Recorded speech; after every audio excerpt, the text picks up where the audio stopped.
Bienvenue tout le monde. Il nous fait plaisir de vous accueillir à cet atelier virtuel qui va vous présenter le programme de techniques d'éducation spécialisée du Cégep de Sherbrooke. Je me présente. Je suis Nancy Dion, je suis enseignante au département et je vais être accompagnée ce soir de certains de mes collègues enseignants et enseignantes qui vont répondre, qui vont vous présenter des aspects de la profession. Et qui de mieux aussi pour vous parler de la profession que d'anciens étudiants? Alors, nous avons invité, et elle a gentiment accepté de venir, alors Claudia, qui est une ancienne étudiante, et nous avons aussi Nicolas, qui va être en mesure là, de vous parler, mais par le biais d'une petite entrevue qui a été réalisée là, avec Sophie, une enseignante, puisque ce soir, elle est au travail. Alors, je ne sais pas si vous le voyez, Mathieu, est-ce que les participants voient les gens qui parlent? Alors, je suis ici dans le local d'activité. Alors, c'est pour ça que derrière moi, là, il y a toutes sortes de belles œuvres qui ont été réalisées par les étudiants dans le cadre des cours d'activité. Je me suis installée ici pour vous parler ce soir. Je vais laisser la parole là, à mes collègues là, qui vont se présenter là, à tour de rôle.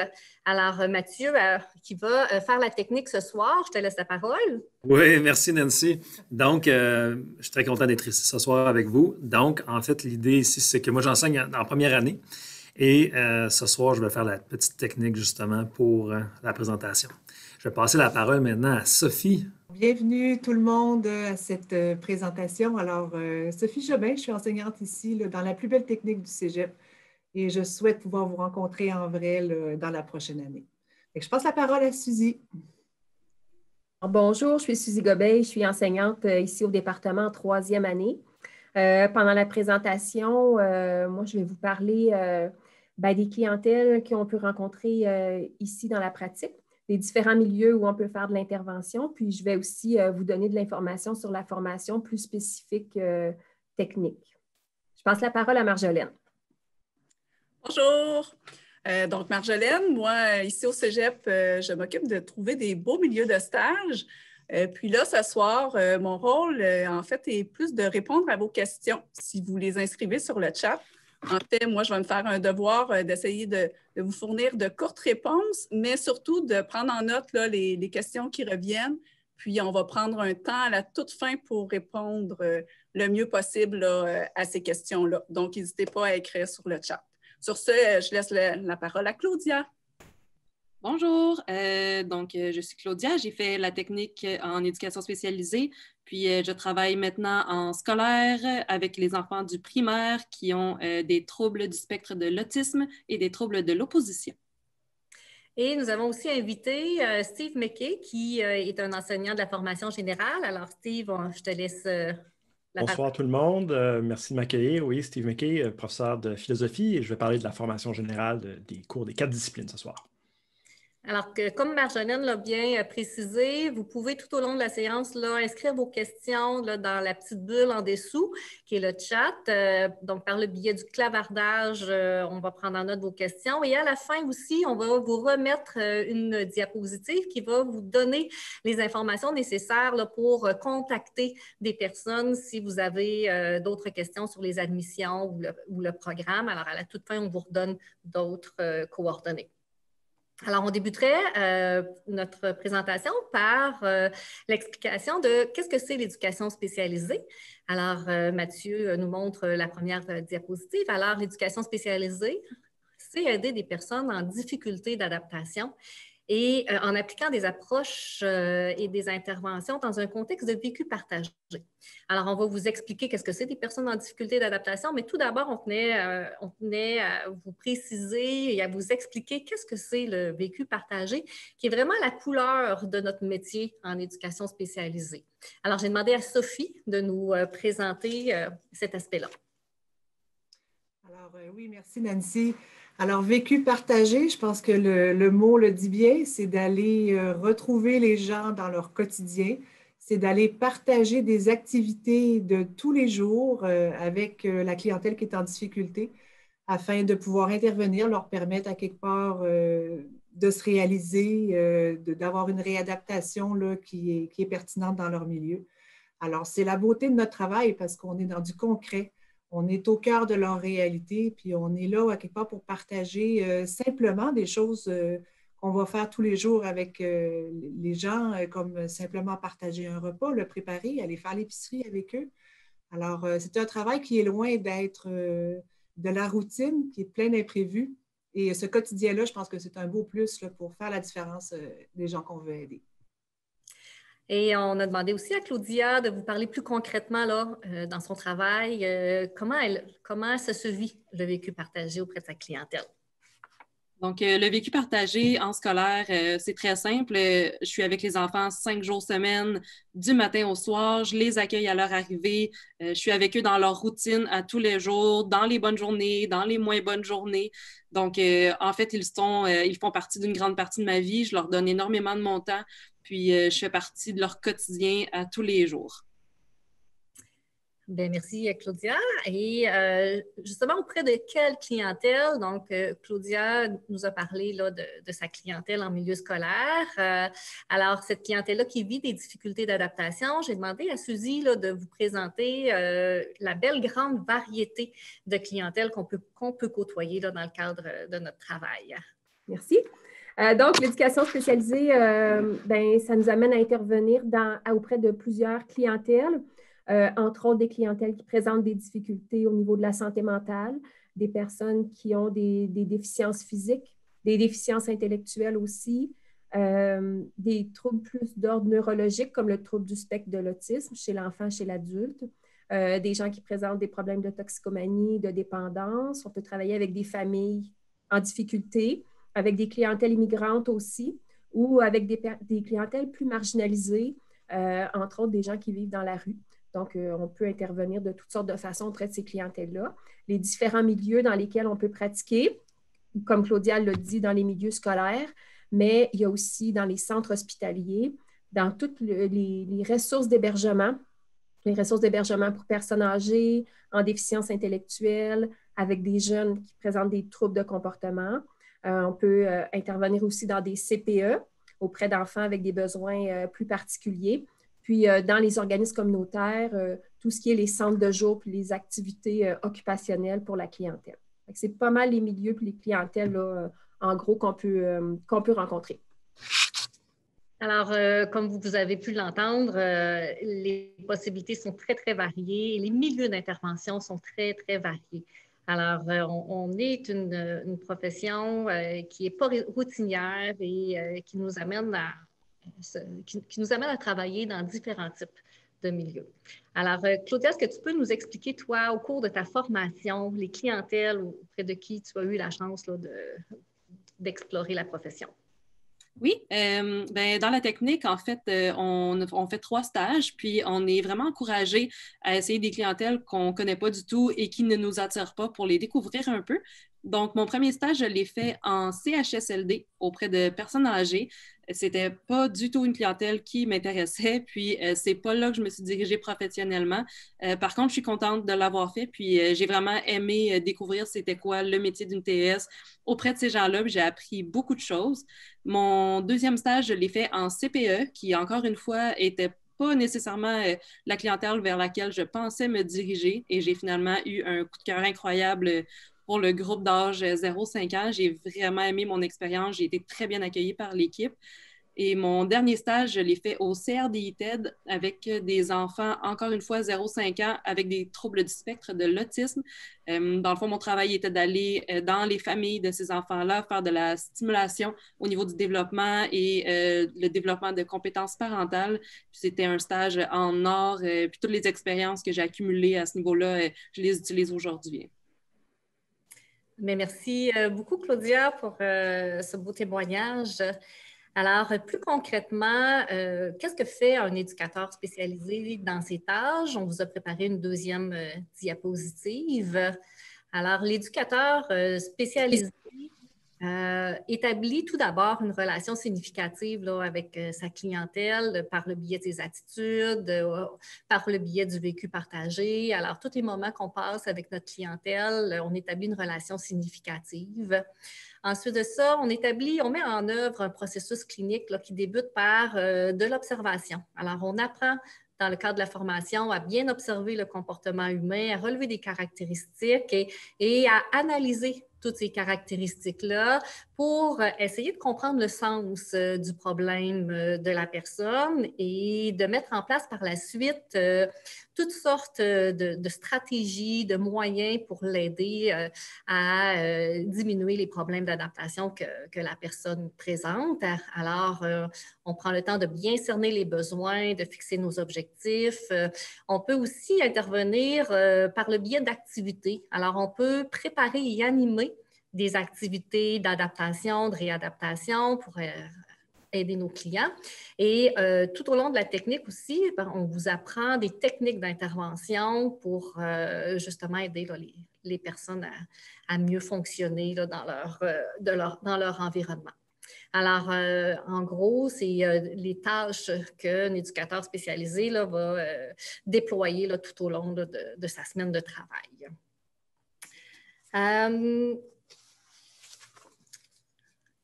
Alors, au niveau de la formation, avant de vous parler de la formation là, plus spécifique, je vais laisser la parole à Steve pour qu'il puisse vous présenter là, plus concrètement qu'est-ce que c'est la formation générale, comment qu'un programme technique là, est enrichi par cette formation générale. Alors, à toi, Steve. Merci.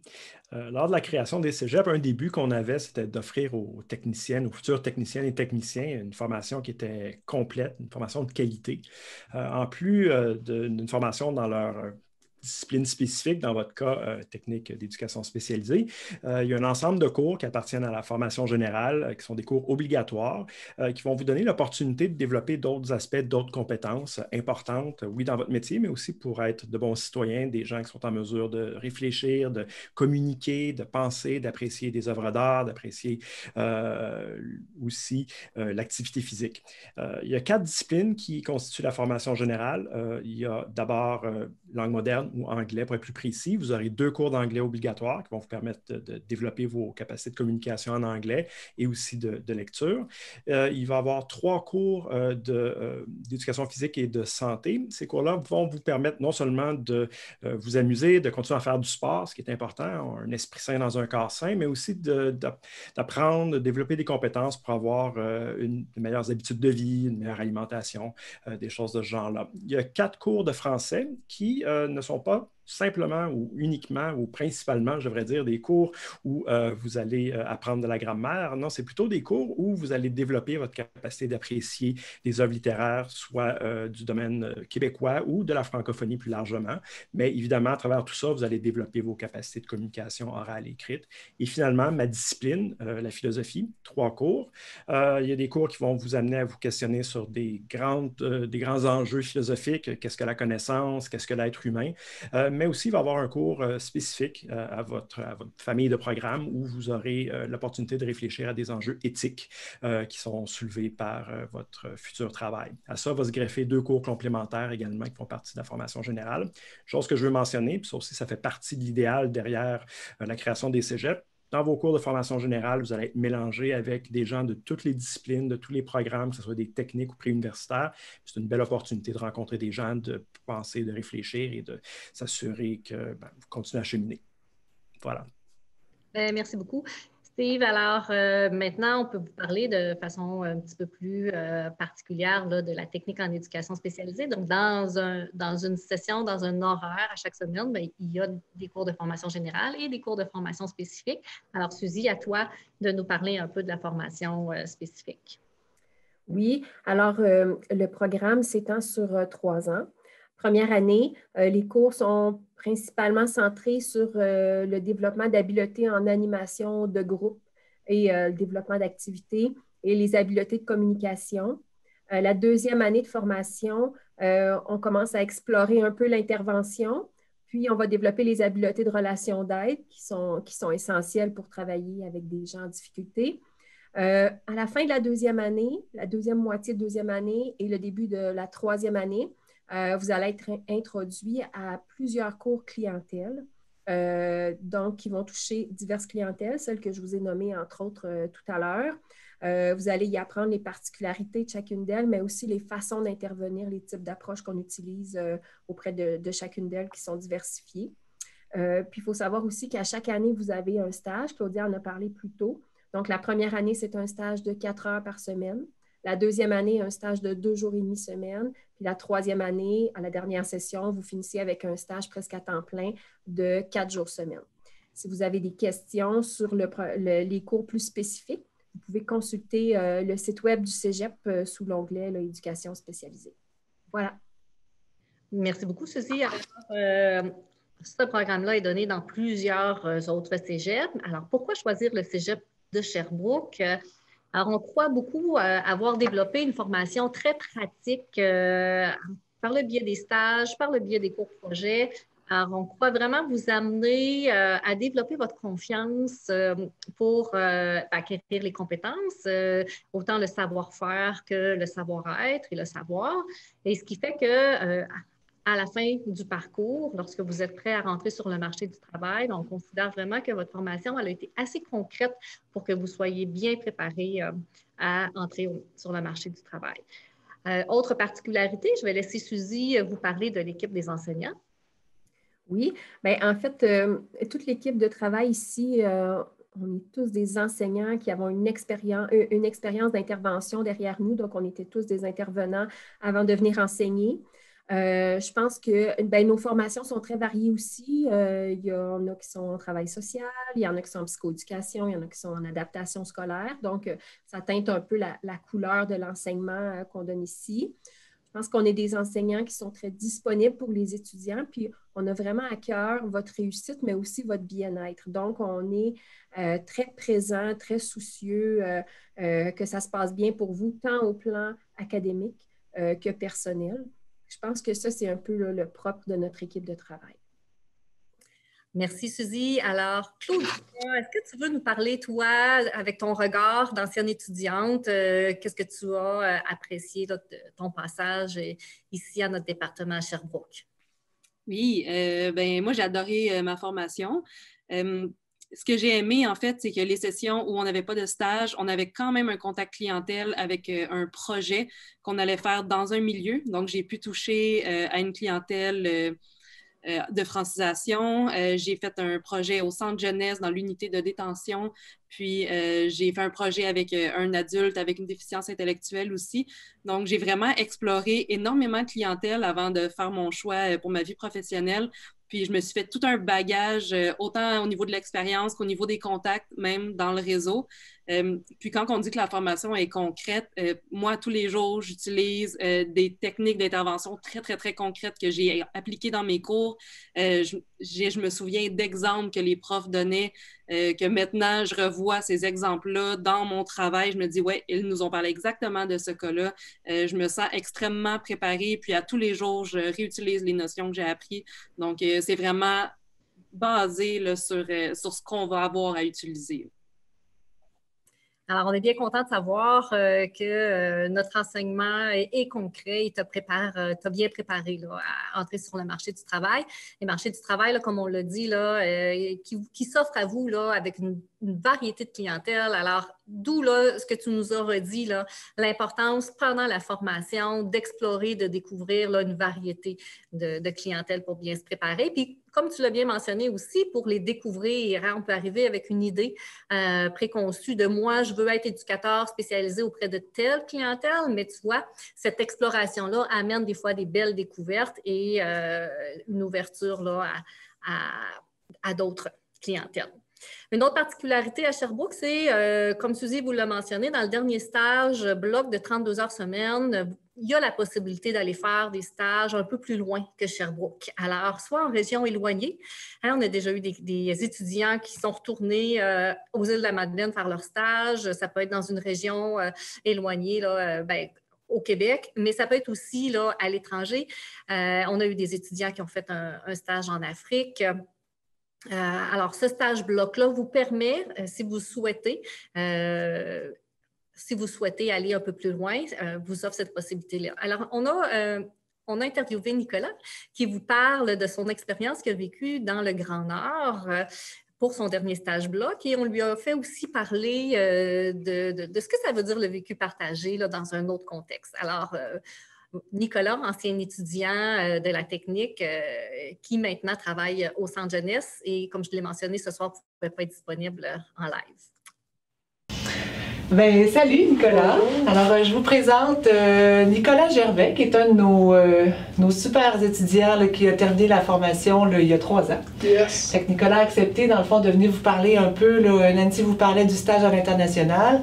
Fait que Nicolas est un de nos étudiants qui a réalisé ce stage-là là, dans le Grand Nord. Fait que, entre autres, c'est un des sujets avec lesquels on veut qu'il vous partage un peu son expérience.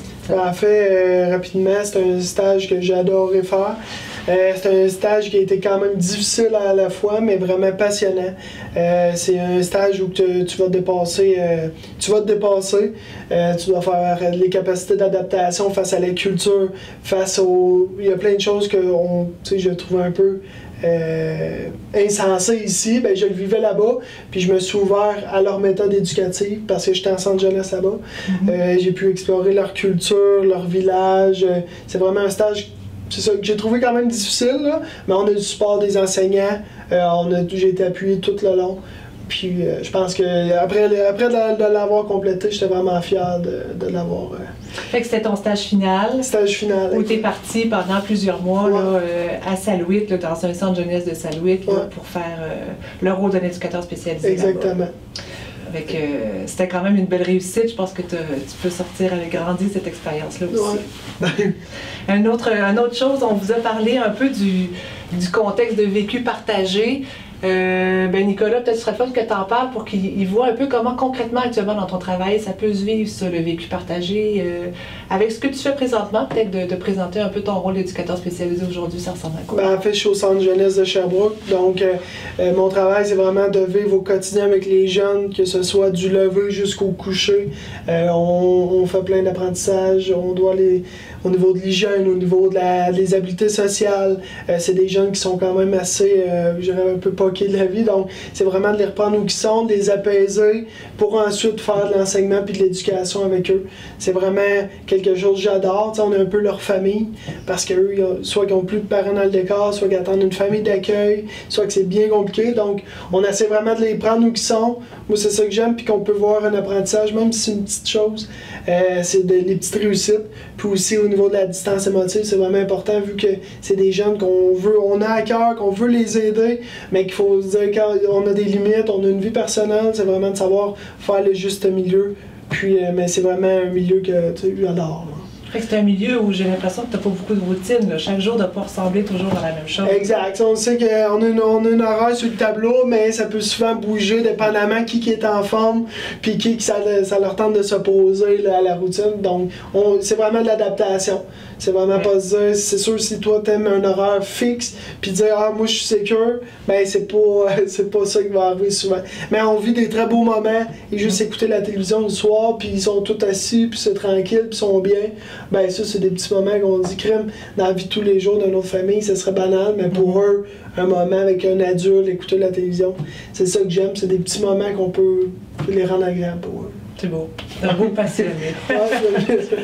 Puis en terminant, Nico, ça fait 3 ans que tu as terminé, mais qu'est-ce qui te reste? Qu'est-ce que tu as le goût de dire par rapport à la formation d'éducation spécialisée au Cégep de Sherbrooke que tu trouves qu'il est quand même important de remettre en évidence pour toi, en tout cas, qui a été important? Les grosses choses, c'est vraiment que j'ai aimé la technique avec notre groupe, le groupe d'enseignants qui était tout le temps là pour nous, qui rendait les choses les plus dynamiques et les plus fun possible.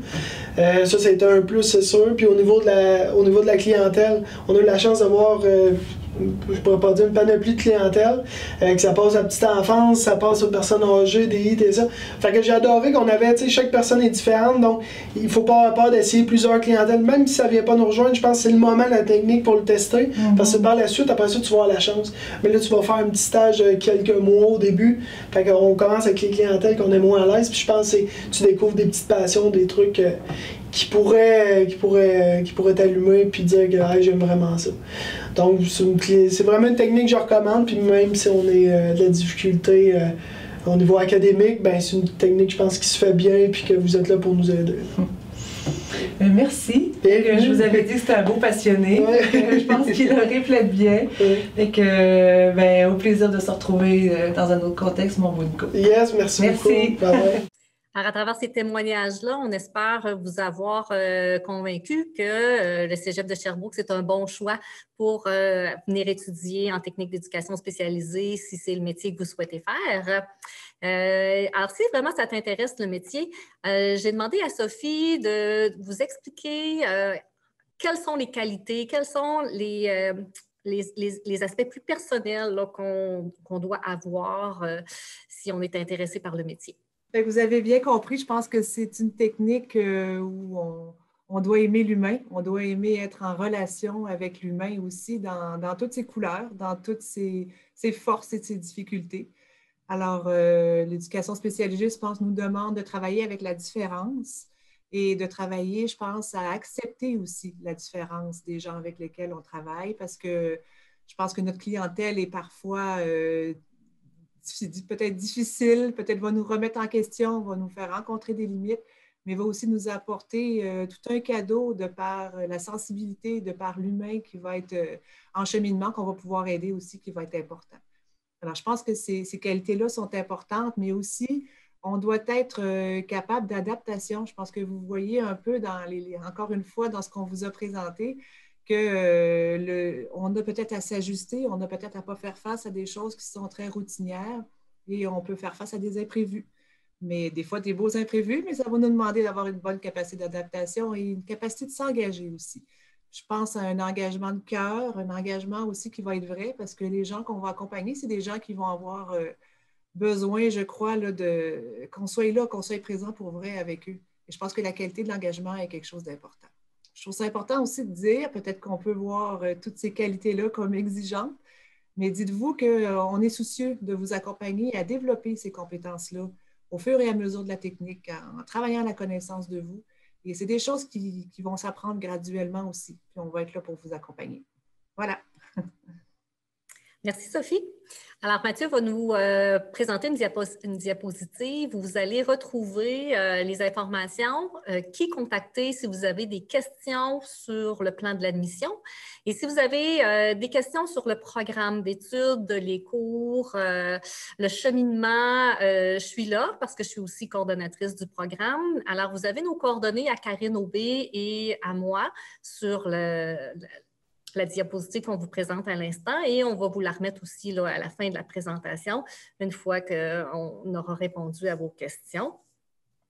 J'attire votre attention aussi sur le fait qu'en février, il y aura des rencontres découvertes ici au Cégep. Alors, si vous avez le goût de venir voir plus concrètement le milieu de vie du Cégep, alors vous êtes invité à vous inscrire. On va former des petits groupes et vous allez, tout en respectant là, les mesures sanitaires en vigueur à ce moment-là, vous aurez la possibilité de venir voir les lieux physiques et de rencontrer d'autres enseignants de notre programme pour répondre à vos questions.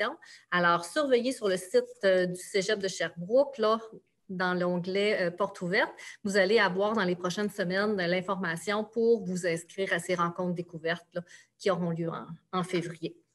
Avant de passer aux questions, je veux vraiment prendre le temps là, de remercier là, les enseignants là, qui sont venus vous expliquer qu'est-ce que c'est le programme. Claudia aussi, là, merci énormément là, de ta présence. Je pense que c'est...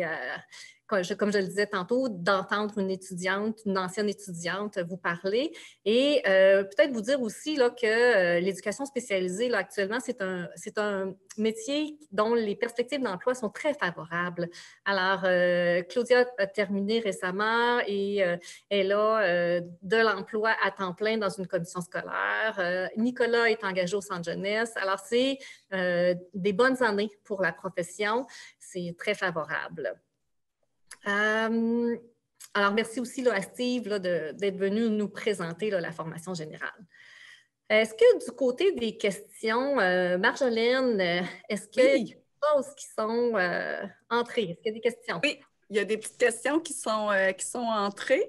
Entre autres, il y a une personne qui se demandait, c'est Marguerite, elle se demandait si la clientèle immigrante, c'était une clientèle avec laquelle on pouvait être appelés à travailler.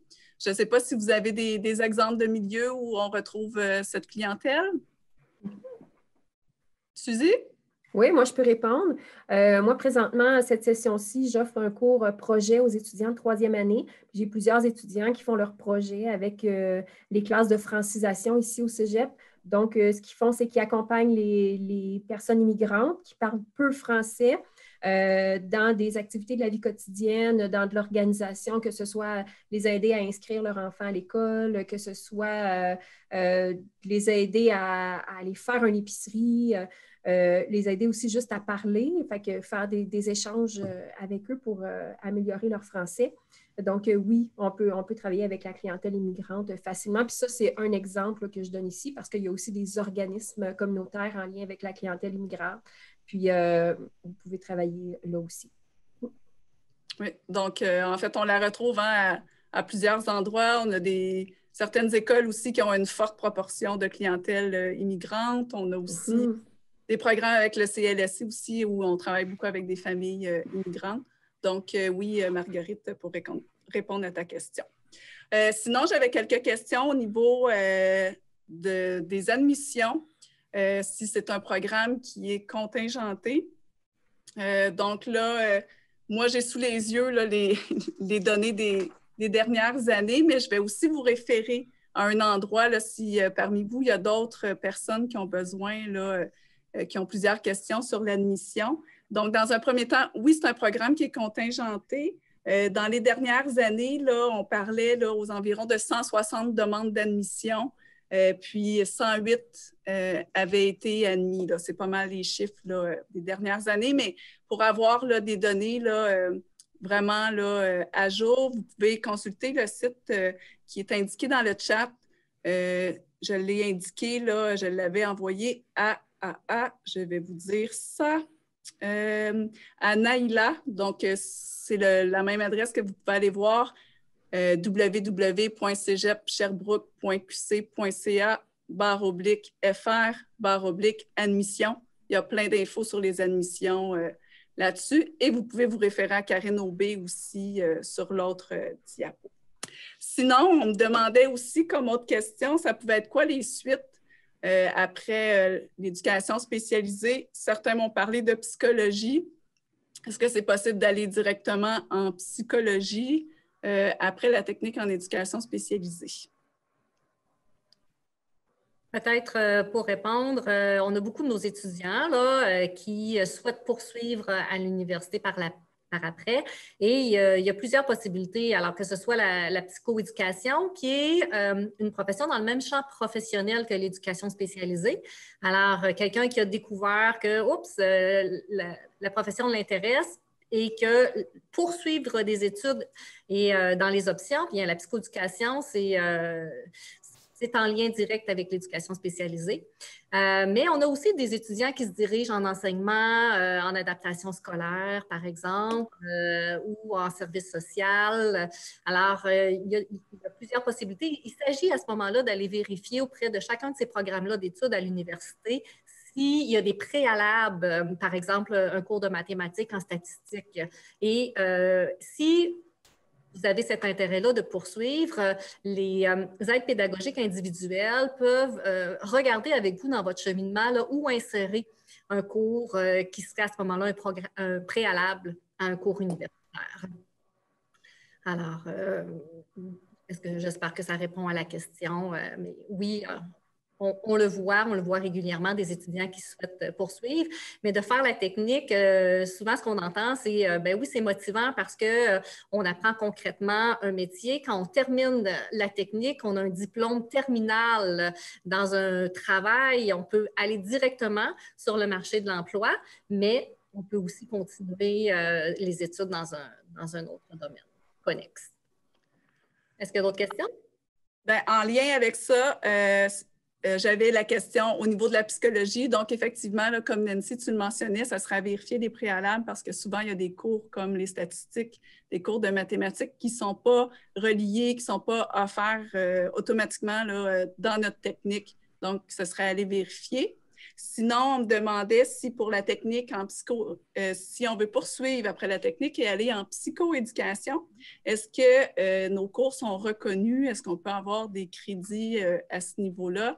Alors, à l'heure actuelle, oui, à l'heure actuelle, il y a l'Université du Québec à Trois-Rivières qui reconnaît un certain nombre de cours et à ce moment-là, ben, je vous réfère au site de l'Université de Trois-Rivières pour le programme de psychoéducation et à notre connaissance, c'est le seul programme là, qui reconnaît un certain nombre de cours, possiblement l'équivalent d'une année de formation.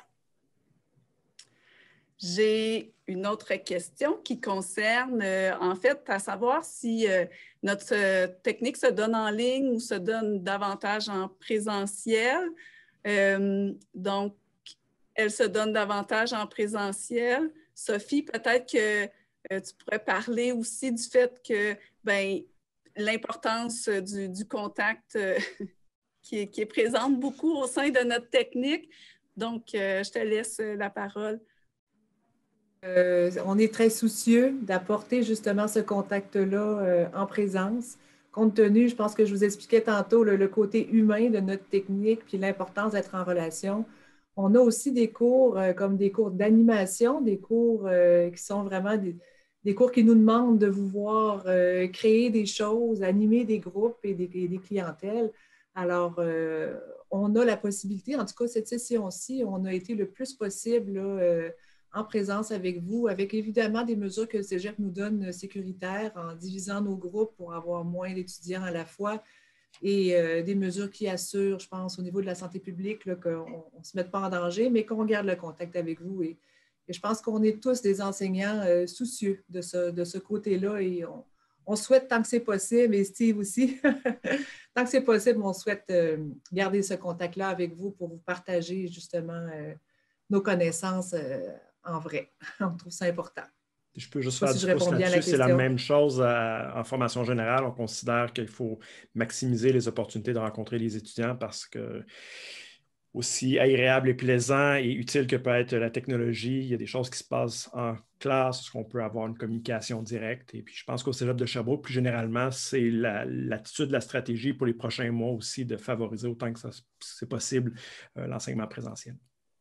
Et j'ai le goût de rajouter qu'on a le goût de vous connaître par le biais des cours. Habituellement, les enseignants vont vous enseigner dans votre parcours scolaire au moins 2 cours, puis on vous supervise aussi dans votre cheminement de stage. Alors, pour nous, le contact présence, le contact avec vous est super important et on vous accompagne, on est soucieux là, de vous aider à passer par-dessus les petits obstacles qui peuvent se présenter et c'est ça, puis développer une relation là, avec vous. Vous n'êtes pas des numéros, on aime ça, apprendre vos noms, on aime ça vous connaître. Alors, le contact humain est super important. Merci Nancy. Une autre question, quelle est la dernière moyenne acceptée? Donc, Lauriane, dans les informations, j'ai 74% qui avait été là, en date là, de 2019, là, la plus basse moyenne là, qui avait été admise. Sinon, autre question, au niveau du salaire, est-ce que vous voulez que j'enchaîne vu que j'ai la feuille sous les yeux? Donc, je vais parler du salaire, mais en 2 volets parce que, vous savez, en éducation spécialisée, il y a tous les milieux qui sont rattachés au gouvernemental et il y a les milieux qui sont rattachés plus au communautaire. Donc, c'est un peu différent au niveau des salaires. Donc, si vous commencez au niveau du gouvernemental, c'est un salaire d'environ 23,12 $. À l'échelon supérieur, vous allez avoir 33,61 $ de l'heure. Pour ce qui est des organismes communautaires, j'ai plus un chiffre, là, un taux moyen, et c'est à 21 $ de l'heure. Donc, c'était pour le salaire. Autre question, les moments des stages.